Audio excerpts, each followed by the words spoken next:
The Book of Habakkuk. Habakkuk chapter 1. The prophecy that Habakkuk the prophet received. How long, Lord, must I call for help, but you do not listen? Or cry out to you, violence, but you do not save? Why do you make me look at injustice? Why do you tolerate wrongdoing? Destruction and violence are before me. There is strife and conflict abounds. Therefore the law is paralyzed, and justice never prevails. The wicked hem in the righteous, so that justice is perverted. Look at the nations and watch, and be utterly amazed. For I am going to do something in your days that you would not believe even if you were told. I am raising up the Babylonians, that ruthless and impetuous people who sweep across the whole earth to seize dwellings not their own. They are a feared and dreaded people. They are a law to themselves and promote their own honor. Their horses are swifter than leopards, fiercer than wolves at dusk. Their cavalry gallops headlong, their horsemen come from afar. They fly like an eagle swooping to devour. They all come intent on violence. Their hordes advance like a desert wind and gather prisoners like sand. They mock kings and scoff at rulers. They laugh at all fortified cities. By building earthen ramps, they capture them. Then they sweep past like the wind and go on. Guilty people, whose own strength is their God. Lord, are you not from everlasting? My God, my Holy One, you will never die. You, Lord, have appointed them to execute judgment. You, my rock, have ordained them to punish. Your eyes are too pure to look on evil. You cannot tolerate wrongdoing. Why then do you tolerate the treacherous? Why are you silent while the wicked swallow up those more righteous than themselves? You have made people like the fish in the sea, like the sea creatures that have no ruler. The wicked foe pulls all of them up with hooks. He catches them in his net. He gathers them up in his dragnet. And so he rejoices and is glad. Therefore he sacrifices to his net and burns incense to his dragnet. For by his net he lives in luxury and enjoys the choicest food. Is he to keep on emptying his net, destroying nations without mercy? Habakkuk chapter 2. I will stand at my watch and station myself on the ramparts. I will look to see what he will say to me, and what answer I am to give to this complaint. Then the Lord replied, Write down the revelation and make it plain on tablets, so that a herald may run with it, for the revelation awaits an appointed time. It speaks of the end and will not prove false. Though it linger, wait for it. It will certainly come and will not delay. See, the enemy is puffed up. His desires are not upright.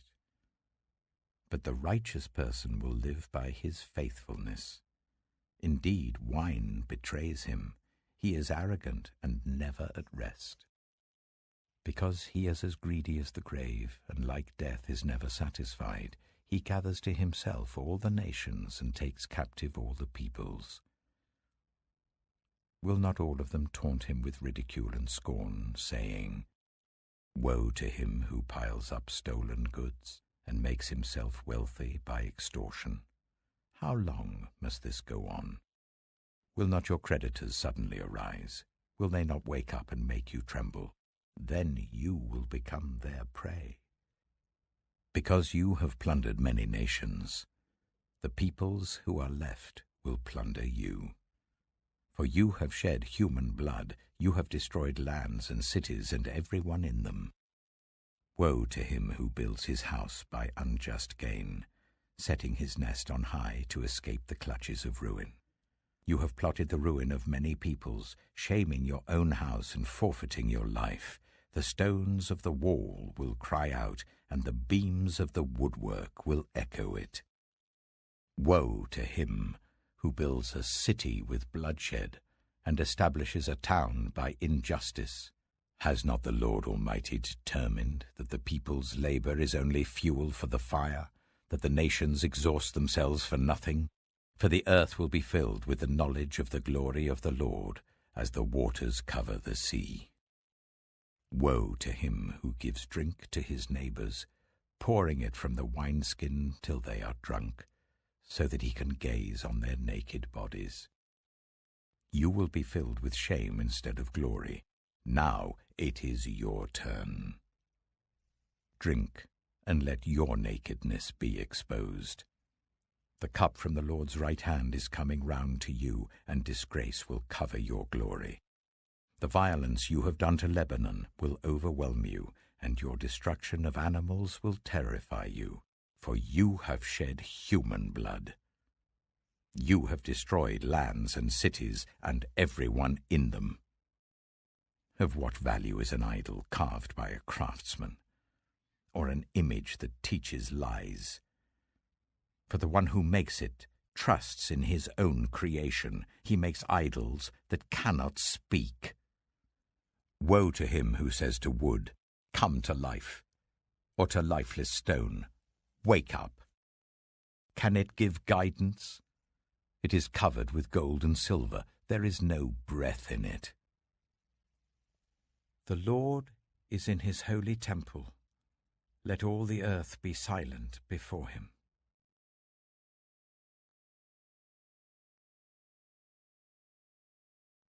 Habakkuk chapter 3. A prayer of Habakkuk the prophet on Shigionoth. Lord, I have heard of your fame. I stand in awe of your deeds, Lord. Repeat them in our day, in our time make them known. In wrath, remember mercy.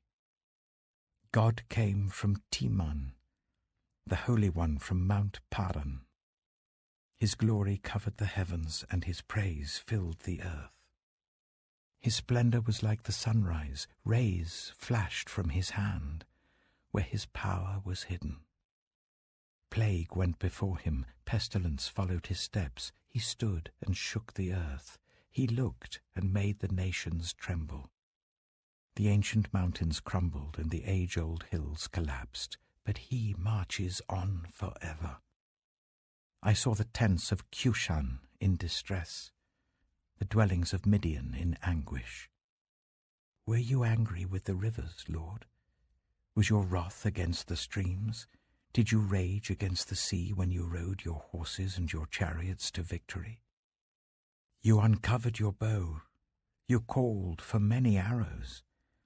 You split the earth with rivers. The mountains saw you and writhed. Torrents of water swept by. The deep roared and lifted its waves on high. Sun and moon stood still in the heavens at the glint of your flying arrows, at the lightning of your flashing spear. In wrath you strode through the earth, and in anger you threshed the nations. You came out to deliver your people, to save your anointed one. You crushed the leader of the land of wickedness. You stripped him from head to foot. With his own spear you pierced his head when his warriors stormed out to scatter us, gloating as though about to devour the wretched who were in hiding. You trampled the sea with your horses, churning the great waters. I heard, and my heart pounded, my lips quivered at the sound. Decay crept into my bones, and my legs trembled. Yet I will wait patiently for the day of calamity to come on the nation invading us. Though the fig tree does not bud, and there are no grapes on the vines, though the olive crop fails and the fields produce no food, though there are no sheep in the sheepfold and no cattle in the stalls, yet I will rejoice in the Lord. I will be joyful in God my Saviour. The sovereign Lord is my strength. He makes my feet like the feet of a deer. He enables me to tread on the heights. For the director of music on my stringed instruments.